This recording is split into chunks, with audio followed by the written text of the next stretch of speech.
الحمد لله رب العالمين والصلاة والسلام على خاتم النبيين أما بعد فأعوذ بالله من الشيطان الرجيم بسم الله الرحمن الرحيم يا أيها الذين آمنوا من يرتد منكم عن دينه فسوف يأتي الله بقوم يحبهم ويحبونه أذلة على المؤمنين أعزة على الكافرين آمنت بالله صدق الله العظيم وصدق رسوله النبي الكريم ونحن على ذلك لمن الشاكرين والحمد لله رب العالمين. قال النبي صلى الله تعالى عليه وسلم حيثما كنتم فصلوا علي فإن صلاتكم تبلغني اللهم صل على سيدنا ومولانا محمد وبارك وسلم وصل عليه سلاما عليك يا رسول اللہ. میرے محترم اور معزز سامعین ذی احتشام، رب تبارک و تعالیٰ کا لاکھ لاکھ فضل و احسان کہ اللہ تبارک و تعالیٰ نے ہمیں اپنی مخلوقات میں سے اشرف المخلوق انسان بنایا، اور پھر اس بات پر بھی رب تبارک و تعالیٰ کا شکر کہ حضور جان کائنات صلی اللہ علیہ وسلم کا بے طلب امتی بنایا. ہماری طلب نہ تھی، یہ رب عز و جل کا خاص ہم پر فضل ہوا اور ہمیں حضور صلی اللہ علیہ وسلم کا امتی بنایا. پھر اس کے بعد رب تبارک و تعالیٰ کا خاص فضل و احسان کہ امت اجابت میں سے، یعنی حضور صلی اللہ علیہ وسلم کے دور میں تو کئی طرح کی اقوام آئیں، کئی طرح کے افراد آئیں، لیکن امت اجابت جو دعوت مصطفیٰ کریم جانے کائنات صلی اللہ علیہ وسلم نے دی، دین حق کی دعوت، اسے قبول کرنے اور اسے عام کرنے کی سعادت عطا فرمائی ہے. آج کے اس پرفتن دور کے اندر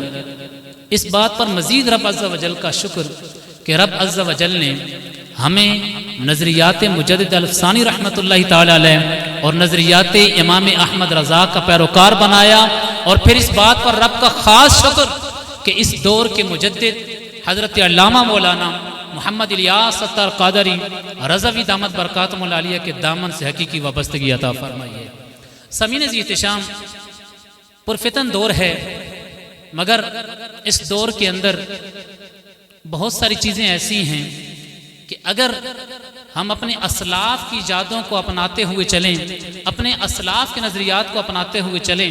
تو اس پرفتن دور کے اندر بھی ایک عظیم انقلاب برپا ہو سکتا ہے. آج ہم اس مختصر سے وقت کے اندر سیدنا ابو بکر صدیق رضی اللہ تعالیٰ عنہ کے دور خلافت کے متعلق، آپ کے اس سنہری دور کے متعلق چند باتیں سننے کی سعادت حاصل کریں گے. اللہ تبارک و تعالیٰ نے قرآن مجید فرقان حمید کے اندر سورہ مائدہ کی آیت نمبر 54 میں ارشاد فرمایا، اور اس آیت کے شان نزول کے متعلق کئی روایات ہیں. تفسیر خازن کے اندر لکھا کہ اس آیت کریمہ کا شان نزول یہ ہے کہ یہ آیت جناب سیدنا صدیق اکبر رضی اللہ عنہ کے متعلق نازل ہوئی ہے. کئی اقوال ہیں، ایک قول کے مطابق یہ یمنی جماعت کے متعلق ہے، ایک قول کے مطابق یہ انصار صحابہ کرام کے متعلق ہے، اور مولا علی المرتضیٰ شیر خدا کرم اللہ تعالی وجہ الکریم کے نزدیک آپ فرماتے ہیں، جیسا کہ تفسیر خازن میں ہے، کہ یہ آیت جناب صدیق اکبر کے حق میں نازل ہوئی، اور امتثال حکم یعنی جو کچھ اس آیت کریمہ کے اندر بیان ہوا وہ جناب صدیق اکبر کے دور میں ظاہر ہوا. اللہ تبارک و تعالی نے آپ کے ذریعے اسلام کی جو آپ سے مدد لی ہے، بہت اعلیٰ خدمت اللہ تبارک و تعالی نے آپ سے قبول فرمائی ہے. کہ ایک آیت کریمہ کے اندر یہ بات موجود ہے کہ اے ایمان والو، جو لوگ دین اسلام کو قبول کرنے کے بعد اس سے پھر جائیں گے تو اللہ تبارک و تعالی ایک ایسی جماعت کو لائے گا. اس جماعت کا وصف یہ بیان کیا کہ وہ اللہ سے محبت کرتے ہیں. جو جماعت اللہ سے محبت کرتی ہے، امام تفسیر خازن کے اندر یہ بات موجود ہے کہ اس بات میں تطبیق ہو سکتی ہے کہ انصار بھی مراد ہوں، یمنی بھی مراد ہوں، اور ان سب کے سردار جناب صدیق اکبر بھی مراد ہوں. یہی تطبیق موجود ہے. تو جو لوگ دین اسلام سے پھر جائیں گے، پھر اللہ تبارک و تعالیٰ ان کے مد مقابل ایک مجاہدین کی جماعت کو بھیجے گا. اس جماعت کا وصف یہ ہے کہ وہ رب عز و جل سے محبت کرتے ہیں. دوسری خوبی یہ ہے کہ رب عز و جل بھی ان سے پیار فرماتا ہے. تیسری خوبی ان کی یہ ذکر فرمائی ہے کہ وہ ایمان والوں کے لیے بڑی محبت کرنے والے ہیں. اور چوتھی بات یہ ارشاد فرمائی ہے، کفار پر بڑے ہی سخت ہیں اور پانچویں بات یہ ارشاد فرمائی ہے کہ کسی لومت لائم کا شکار نہیں ہوتے کہ کوئی ہمیں ملامت کرے گا، اس بات کا شکار نہیں ہوتے، بلکہ رب عز و جل کے فضل سے وہ دین اسلام کے پیغام کو عام کرتے چلے جاتے ہیں۔ اور یہ معاملہ جناب ابوبکر صدیق رضی اللہ عنہ کے دور میں پیش آیا کہ آپ کے دور کے اندر مرتدین نے سر اٹھایا، منکرین زکوٰۃ ہوئے، ختم نبوت کے منکر ہوئے، اور اس طرح اسلام کے خلاف کاروائیاں کرنے والے لوگ اٹھے۔ اللہ تبارک و تعالی نے جناب صدیق اکبر رضی اللہ عنہ کو بہت ہی شجاعت اور بہت ہی بہادری سے نوازا۔ چنانچہ غزوہ احد کے دن کا معاملہ ہے کہ غزوہ احد کے دن اب صحابہ کرام کی تعداد جب مقابلے کے لیے تیار ہوئی تو یہ طے پایا کہ پیارے آقا علیہ السلام کے پاس کون ہوگا، کہ حضور جانے کا نام صلی اللہ علیہ وسلم کے پاس کوئی ایسا فرد ہونا چاہیے جو اس قدر شجاع ہو، جو اس قدر بہادر ہو کہ بقیہ ساری جماعت آرام سے جہاد کر سکے، اور کوئی ایک یا دو فرد ایسے ہو جو حضور کی بارگاہ میں اور حضور کے سامنے کھڑے ہو جائیں۔ ابو بکر صدیق رضی اللہ عنہ نے تلوار اپنے نیام سے نکالی اور فرمایا صدیق اکبر جب تک موجود ہے، میں اپنے انداز میں اس کا مفہوم پیش کر رہا ہوں کہ جب تک صدیق کی رگوں میں خون ہے حضور جانے کائنات کے قریب کوئی نہیں آ سکتا۔ یہ شجاعت اور یہ بہادری رب کعبہ نے جناب صدیق اکبر رضی اللہ عنہ کو عطا فرمائی ہے۔ اور اب معاملہ دیکھیے کہ شجاعت اس قدر ہے، آپ کو خلیفۃ المسلمین بنا دیا گیا، آپ مسلمانوں کے پہلے خلیفہ بن چکے ہیں، بلا فصل بالتحقیق آپ ہی ہیں، سارے بیعت کر چکے ہیں، سارے آپ کی بیعت میں آ کر انصار ہوں، مہاجرین ہوں، جناب فاروق اعظم جیسے جلیل القدر صحابی رسول کیوں نہ ہوں، وہ حضرت فاروق اعظم کہ حضور جانے کائنات فرمائیں اگر میرے بعد نبی ہوتا تو عمر ہوتا، وہ عمر فاروق اعظم بھی جناب صدیق اکبر کی بیعت کر چکے ہیں، وہ عثمان غنی کہ جن کے متعلق حضور جانے کائنات یہ فرما چکے ہیں کہ آج کے بعد عثمان جو بھی کرے اس پر کوئی مواخذہ نہیں ہے، وہ بھی بیعت کر چکے ہیں، وہ حیدر کرار جسے حضور جانے کائنات صلی اللہ علیہ وسلم آپ جانے کائنات باب العلم قرار دے چکے ہیں، وہ حسنین کریمین جنہیں سیدہ جن کو جنت نوجوانوں کے سردار کا مجدہ حضور سنا چکے ہیں، جناب ابو عبیدہ بن جراح بھی بیعت کر چکے ہیں، جناب ابو مسعود جن کو افقہ الناس کا لقب مل چکا ہے وہ بھی بیعت کر چکے ہیں، حبر الامہ بھی بیعت کر چکے ہیں، سیف من سیوف اللہ خالد بن ولید بھی بیعت کر چکے ہیں۔ اب ایسے جلیل قدر صحابہ کرام کہ خالد بن ولید تلوار اٹھاتے ہیں، فتح حاصل کر سکتے ہیں، کرتے ہیں، اتنے جلیل قدر صحابہ کرام آپ سارے بیعت کر چکے۔ مانعین زکوٰۃ اٹھے، انہوں نے کہا ہم زکوٰۃ کو نہیں مانتے۔ اب جب جہاد کی باری آئے تو حضرت ابوبکر صدیق کو دیکھیے گا، آج کے دور کی بات نہیں کر رہا، اس نظام کی بات کر رہا ہوں، اس نظام کی بات کر رہا ہوں کہ جس کو نظام صدیقی کہتے ہیں، جس کو نظام مصطفی کہتے ہیں، جس کو نظام مصطفیٰ کہتے ہیں، جناب ابوبکر صدیق رضی اللہ عنہ آپ نے تلوار کو اٹھایا۔ اور یہ روایت جامع الحدیث کے اندر امام سیوطی رحمۃ اللہ تعالی نے بیان فرمائی، فرماتے ہیں لما بارز ابو بکر واستوى علی راحلتہ، جب جناب ابوبکر صدیق نے منکرین زکوٰۃ کے معاملے میں آپ باہر ظاہر ہوئے، اپنی سواری پر بیٹھ گئے، اپنی سواری پر بیٹھے، وقالا جناب جناب علی بن ابی طالب تشریف لے آئے، علی راحلتہ اخذ علی بن ابی طالب بزمامها، جب جناب صدیق اکبر اپنی سواری پر بیٹھے ہیں، اخذ علی بن ابی طالب بزمامها، جناب علی بن حضرت علی جناب حیدر کرار تشریف لائے، آپ کے گھوڑے کی لگام کو پکڑا، گھوڑے کی لگام کو پکڑا اور کہتے ہیں الی این انت، اے خلیفہ مسلمین آپ کہاں جانے کا قصد فرماتے ہیں، کہاں جانا چاہتے ہیں؟ یا خلیفہ رسول اللہ اقول لک ما قال لک رسول اللہ صلی اللہ علیہ وسلم۔ اب اس منظر کو ملاحظہ کیجئے، کیسا پیارا منظر ہوگا کہ حسن و حسین کے والد جناب حیدر کرار جناب بکر صدیق کے گھوڑے کی لگام کو پکڑ کر کہہ رہے ہیں اے ابو بکر آج میں آپ کو وہی بات کروں گا جو رسول اللہ صلی اللہ علیہ وسلم نے احد کے دن تمہیں کی تھی، اور حضور جانے کائنات نے فرمایا تھا کہ شم سیفک، اے ابو بکر اپنی تلوار کو نیام کے اندر رکھ، اپنی تلوار کو نیام کے اندر رکھ، ولا تفجعن بنفسک، حیدر کرار فرما رہے ہیں اپنا یہ جہاد میں جا کر ہمارے لیے آزمائش کا سبب نہ بنیے، ہمارے لیے پریشانی کا سبب نہ بنیے، وارجع الی المدینہ، مدینۃ النبی کی طرف واپس پلٹ جائیے، فواللہ لئن فجعنا بک لا یکون للاسلام نظام ابدا، کہ اے جناب صدیق اکبر یہ الفاظ ہے حیدر کرار کے، آپ مدینے واپس جائیے کہ اگر آپ کو کچھ ہو گیا تو کبھی بھی اسلام کا نظام اس طرح نہیں چلے گا جیسے صدیق اکبر چلا رہے ہیں۔ جیسے صدیق اکبر آپ نظام اسلام کو چلا رہے ہیں. اس میں دو باتیں بڑی ہی پیاری معلوم ہوتی ہیں. ایک تو جناب حیدر کرار کی صدیق اکبر سے وارفتگی ظاہر ہو رہی ہے, محبت ظاہر ہو رہی ہے, بلکہ مودت ظاہر ہو رہی ہے کہ آپ فرماتے ہیں کہ اے خلیفۃ المسلمین, آپ کو نہیں جانا چاہیے کہ آپ کے جانے سے اسلام کا نظام اس طرح نہیں چلے گا. اور دوسرا اس بات کا بھی پتہ چل رہا ہے کہ نظام اسلام کی بقا کیسی تھی اور نظام اسلام کا نفاذ کیسا تھا, اس کی گواہی حیدر کرار دے رہے ہیں کہ اتنا پیارا نظام کوئی اور چلا سکتا ہی نہیں ہے. میرے محترم سامعین جی احتشام, اسی طرح جناب بکر صدیق رضی اللہ تعالیٰ عنہ, آپ کو معاملہ کس قدر اچھا ہے اور پیارا ہے. آپ کوئی پرتعیش قسم کا سامان طلب نہیں فرماتے, آپ کسی طور پر بھی الگ سے اپنا ایک الگ نظام نہیں بناتے, بلکہ عام مسلمانوں کی طرح رہنا چاہتے ہیں. یہ ہے اسلام کا نظام. مجھے لوگ کسی نہ کسی اور نظام کی مثالیں دیتے ہیں, میں کہتا ہوں آؤ نظام صدیقی کو پڑھو تو صحیح, تمہیں پتہ چلے کہ کس قدر عاجزی والا, کس قدر انکساری والا اور کس قدر ڈاؤن ٹو ارتھ لوگوں کی تم مثالیں مجھے اوروں کی نہ دو. اور صدیق اکبر کے دور کو پڑھو, تمہیں پتہ چلے زمین پر ڈاؤن ٹو ارتھ رہنے والے لوگوں میں صدیق اکبر آپ کو پہلے نمبر پر نظر آتے ہیں. چنانچہ یہ روایت تاریخ الخلفاء کے اندر امام سیوطی علیہ رحمہ نے نقل کی ہے. فرماتے ہیں قال لما بوجی ابو بکر, جب جناب ابو بکر صدیق کی بیعت کر لی گئی, سب نے بیعت کر لی ہے. اصبح, صبح کا وقت ہوا, وعلی صاحبہ ابراد, آپ نے اپنے کندھے پر کپڑوں کی گٹھڑی کو اٹھایا, جو کپڑے بیچا کرتے تھے, کپڑی کو اٹھایا, کپڑوں کی گٹھڑی کو اٹھایا. وہو ذاہب الی السوق, آپ بازار کی طرف چلے. فقال عمر بن الخطاب, جناب عمر بن خطاب رضی اللہ عنہ نے کہا, پوچھا کہ اے خلیفۃ المسلمین اینا تصنع, آپ کیا کر رہے ہیں, آپ کا کیا ارادہ ہے, آپ کیا کر رہے ہیں. وقد ولیت امر المسلمین, تحقیق آپ کو تو مسلمانوں کا امیر بنا دیا گیا ہے, مسلمانوں کے معاملے آپ کے سپرد کر دیے گئے ہیں. وقد ولیت امر المسلمین. قال فمن این اطعم عیالی, جناب صدیق اکبر کہنے لگے کہ اگر میں خلافت کے معاملات سنبھالوں اور کپڑے نہ بیچوں تو میرے عیال کو میں کیسے کھانا کھلاؤں گا, میں کیسے کھلاؤں گا. فقال عمر, جناب عمر فاروق اعظم کہنے لگے انطلق, اب چلیے. یفرد لک ابو عبیدہ, ہم ابو عبیدہ بن جراح کے پاس جاتے ہیں اور انہیں کہتے ہیں کہ خلیفۃ المسلمین کے لیے کچھ فرض کر دو. فانطلق الی ابی عبیدہ, جب دونوں احباب چلے جناب ابو عبیدہ بن جراح کے پاس چلے. قال,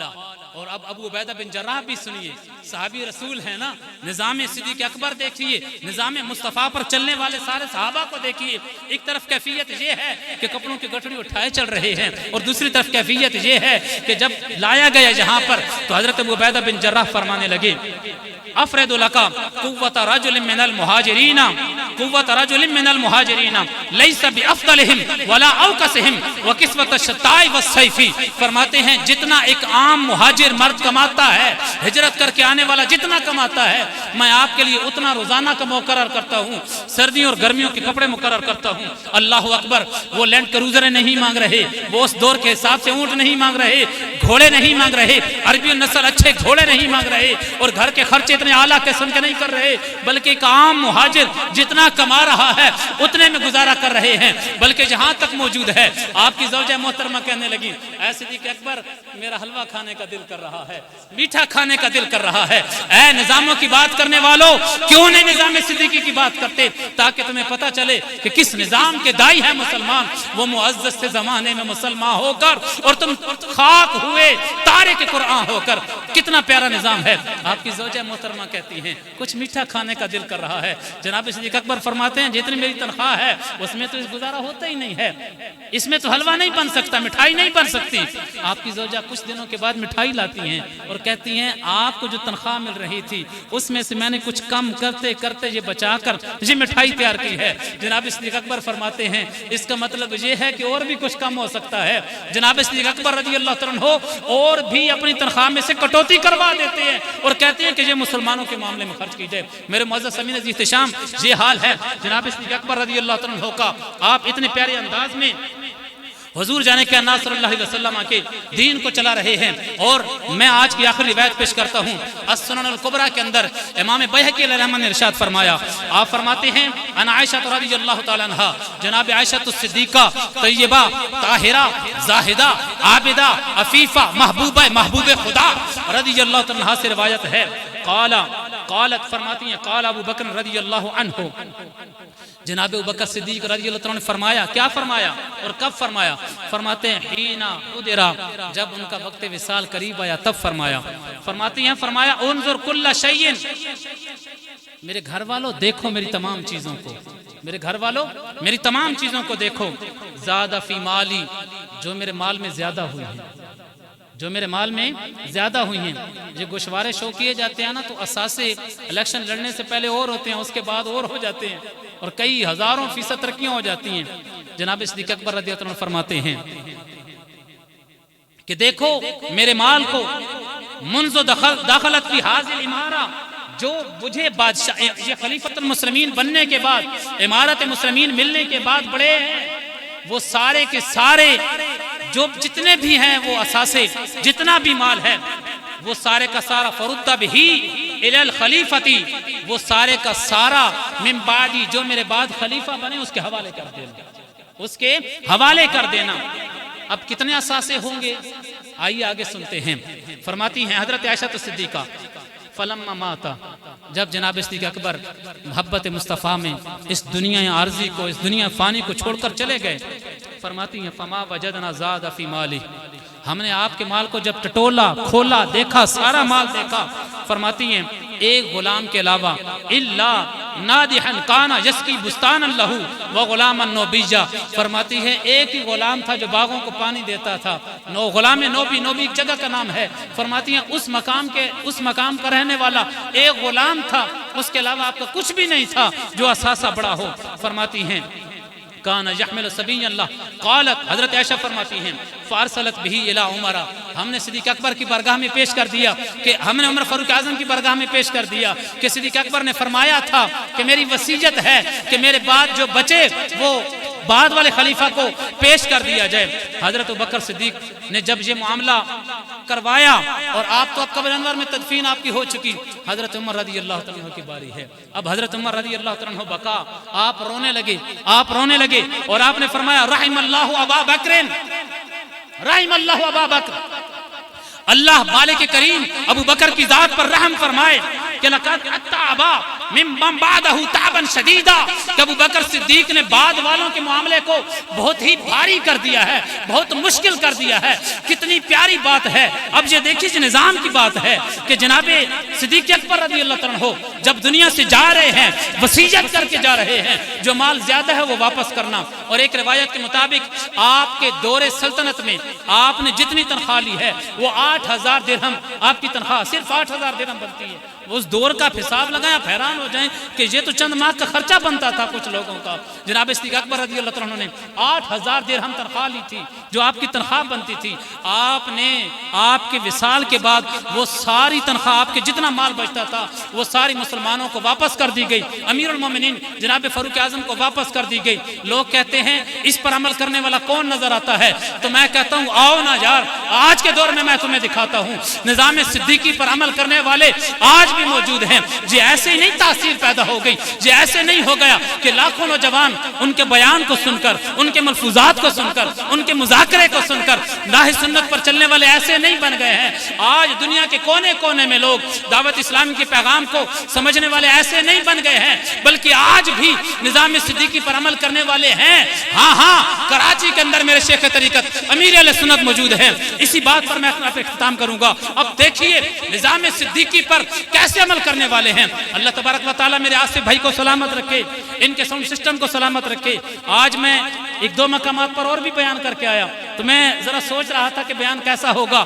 مگر الحمدللہ ایسا نہیں۔ یہ آپ عاشقان رسول کی محبت ہے جو اس محبت سے سن رہے ہیں، اور جو میرے آصف بھائی کا اللہ تبارک و تعالیٰ مزید انہیں برکتیں عطا فرمائے، اور سلام بھائی کو برکتیں عطا فرمائے۔ سنو نا یار، لوگ کہتے ہیں نظام صدیقی کو اپنانے والا کون ہے؟ میں نے کہا ہم سب اپنانے والے ہیں، اور میرے شیخ طریقت امیر اہل سنت بانی دعوت اسلامی حضرت علامہ مولانا ابو بلال محمد الیاس اتار قادری ہیں کہ آپ جس مسجد میں امامت کرتے تھے اس وقت آپ کو امامت کے سبب تنخواہ دی جاتی تھی، پھر بعد میں آپ کے حالات بہتر ہوتے چلے گئے، آپ کے بیٹوں کے کاروبار میں ترقی ہوتی چلی گئی، آپ کے جو بیٹوں کا عطر کا کاروبار ہے، آپ کے خاندان کے جو کاروباری معاملات تھے وہ بہتر ہو گئے۔ پھر جب آپ کے حالات بہتر ہوئے، اب تو امامت نہیں کر رہے وہاں پر، اب اور مقام پر موجود ہیں، مگر ادائے صدیقی کو ادا کرنے والے ہیں۔ اسی لیے جب حالات بہتر ہو گئے، مسجد انتظامیہ سے رابطہ کیا گیا، جتنی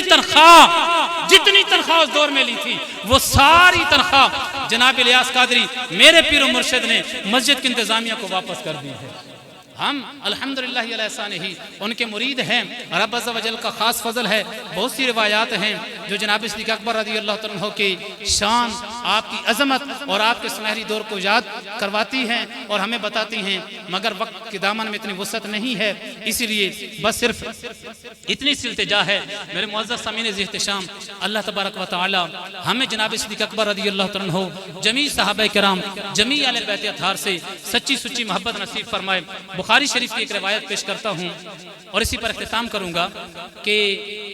جناب صدیق اکبر رضی اللہ تعالیٰ عنہ عام افراد کے لیے بھی اتنے مفید تھے کہ آپ کے متعلق کہا گیا کہ آپ دور خلافت میں غریب لوگوں کی بکریوں کا دودھ بھی دو کر آ جایا کرتے تھے۔ اسی طرح ایک واقعہ یہاں تک موجود ہے، آپ ایک بڑھیا کے گھر میں کام کر کے آیا کرتے تھے۔ جناب فاروق اعظم اس واقعہ کے راوی ہیں، بہت مشہور واقعہ ہے، مگر اہل بیت اطہار سے محبت کیسی ہے جناب صدیق اکبر کی۔ آپ خود فرماتے ہیں، بخاری شریف کے الفاظ ہیں، والذی نفسی بجدہ، اللہ کی قسم، اس ذات کی قسم جس کے قبضہ قدرت میں میری جان ہے، لقرابت رسول اللہ صلی اللہ علیہ وسلم احب الی ان اسر من قرابتی، مجھے اپنی قرابت سے بھی زیادہ رسول اللہ کے قرابت داروں سے صلہ رحمی کرنے میں مزہ آتا ہے، مجھے اس سے زیادہ پیار ہے۔ اللہ تبارک و تعالی ہمیں جناب سیدنا صدیق اکبر رضی اللہ عنہ کے نظام کو اپنانے اور اس پر عمل پیرا ہونے کی سعادت نصیب فرمائے۔ تڑپنے پھڑکنے کی توفیق دے، تڑپنے پھڑکنے کی توفیق دے، دل مرتضی سوز صدیق دے، وما علینا الا البلاغ المبین۔